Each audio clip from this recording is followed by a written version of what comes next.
అన్నా అన్నా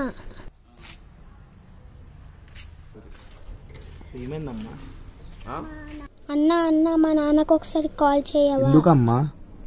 అతను ఓవలో నాకు తెలియదు, వచ్చి బండెక్కమంటుండు.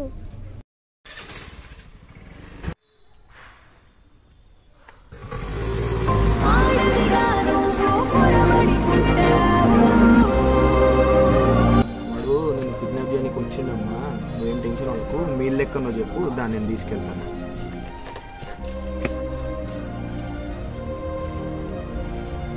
అన్నా ఇదే మా ఇల్లు. జాగ్రత్త ఉండమ్మా, దొంగలు ఎక్కువైపోయారు, కిడ్నాపర్లు. స్కూల్కి వెళ్ళేటప్పుడు జాగ్రత్త.